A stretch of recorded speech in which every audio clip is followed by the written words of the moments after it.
안녕하세요. 오늘은 400년 넘게 많은 사람들의 서재를 지켜온 책이죠. 발타사르 그라시안의 사람을 얻는 지혜 속으로 한번 깊이 들어가 볼까 합니다. 아, 네. 그 유명한 책이군요.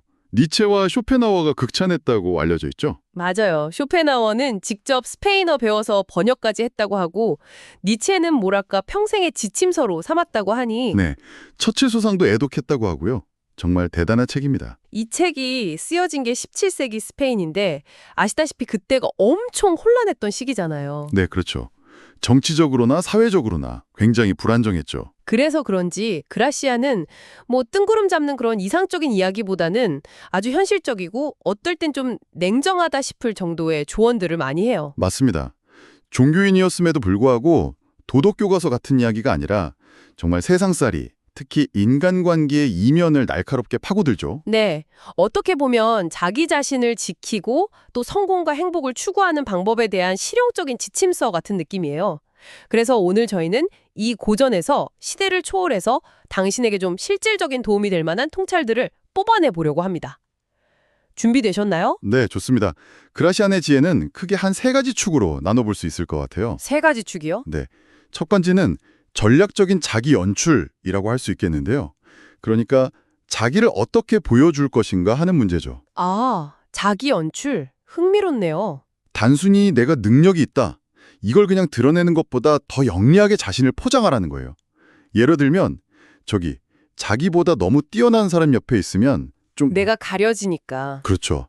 빛이 바래니까 의도적으로 피하는 게 낫다. 뭐 이런 조언도 하고요. 오, 그거 참. 요즘처럼 막 진정성 이런 거 강조하는 시대에는 좀 계산적으로 들릴 수도 있겠는데요? 네, 그렇게 들릴 수 있죠. 하지만 그라시아는 뭐랄까 인간 심리의 본질을 좀 꿰뚫어 보고 있는 것 같아요. 가령 일부러 약간의 결점을 보여줘라 이런 조언도 하거든요. 결점을요? 왜죠? 과도한 시기심을 피하기 위해서요. 너무 완벽해 보이면 오히려 질투나 견제의 대상이 되기 쉽다는 거죠. 아하, 일리가 있네요. 네, 그리고 자신의 능력이나 속내를 전부 다 드러내지 말고 좀 신비감을 유지하라는 것. 이것도 같은 맥락이고요. 다 보여주지 마라. 그렇죠. 또 평판 관리. 이 평판이라는 게 날개가 달려서 생각보다 훨훨 멀리 가니까 아주 신중하게 관리한다고 강조합니다. 결국 핵심은 타인의 시선과 평가를 그냥 받아들이는 게 아니라 전략적으로 관리하라는 거죠. 타인의 시선을 관리한다. 이게 결국 관계 문제로 이어지겠네요. 관계 맺기에 대해서는 어떤 조언을 하나요? 이것도 꽤 현실적이라고 들었는데요. 맞습니다. 두 번째 축이 바로 관계 항해술입니다. 그라시아는 관계를 단순히 감정의 영역으로만 보지 않아요. 때로는 이해관계의 관점에서 봐야 한다고 말하죠. 이해관계요? 네, 예를 들어 그냥 고마운 사람이 되는 것보다 상대방이 나를 필요로 하게 만들어서 당신의 가치를 높이라고 조언해요. 아, 필요한 사람. 그냥 고마운 사람이 아니라 그렇죠.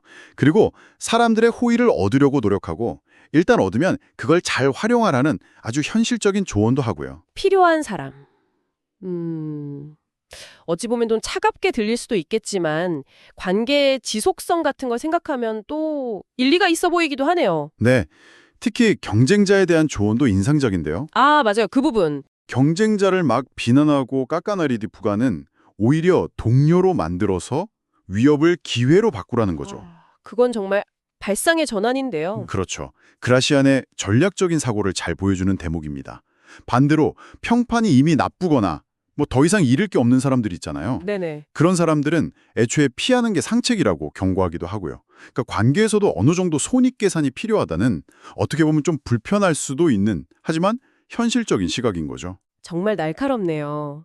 이런 어떤 외적인 처세술만큼이나 또 중요한 게 내면의 힘일 텐데요. 이 부분에 대한 이야기도 있겠죠. 당연하죠. 세 번째 축은 바로 내면의 지혜와 행동 원칙입니다. 겉으로 보이는 전략만큼이나 아니 어쩌면 그 이상으로 중요한 게 바로 내면을 단련하고 어떻게 행동하느냐 하는 거죠. 내면의 단련과 행동. 구체적으로 어떤 건가요? 우선 그라시아는 지식 못지않게 인맥이 중요하다고 봐요. 특히 배울 점이 있는 사람들과 교류하라고 강조합니다. 단순한 친목이 아니라 성장의 발판으로 삼으라는 거죠. 아, 좋은 사람들과의 교류. 네. 그리고 행동에 있어서는 인내심을 굉장히 강조해요. 인내심이요? 네, 열정만으로는 부족하고 때를 기다릴 줄 아는 인내가 오히려 더 큰 일을 해낸다고 봤어요. 모든 일에는 다 때가 있으니까 무조건 앞으로 나아가는 것만이 능사가 아니라 멈출 때와 물러설 때를 아는 지혜가 필요하다는 겁니다. 나아갈 때와 물러설 때를 아는 지혜, 중요하죠. 그리고 무엇보다 중요한 건 바로 자기 자신을 아는 것이라고 말합니다. 나의 능력, 나의 한계, 또 나의 감정 상태를 객관적으로 파악해야 올바른 판단과 행동이 가능하다는 거죠. 자기 객관화군요. 외에도 그대로 적용될 만한 내용이 정말 많네요. 세상을 너무 이상적으로만 보지 말고 현실을 좀 냉철하게 분석하면서 자신을 지키고 나아가라는 메시지가 아주 강하게 다가옵니다. 그렇습니다. 아마 시대를 초월하는 인간 본성에 대한 깊은 통찰이 담겨 있기 때문이겠죠. 마지막으로 당신에게 이런 질문을 한번 던져보고 싶어요. 네, 어떤 질문이신가요? 그라시안의 지혜는 분명 현실적이고 유용한 면이 있지만 들어보셨듯이 때로는 너무 계산적이고 좀 차갑게 느껴질 수도 있거든요. 네, 그런 면이 있죠. 오늘날 우리가 추구하는 가치 중에는 또 진정성이라는 게 있잖아요. 이런 진정성 있는 삶과 그라시안이 말하는 이런 전략적인 지혜 사이에서 당신은 어떻게 균형점을 찾아갈 수 있을까요? 진정성과 전략적 지혜 사이의 균형. 네. 이 질문에 대한 답을 스스로 한번 찾아가 보는 과정 자체가 또 다른 아주 흥미로운 탐구가 되지 않을까 싶습니다.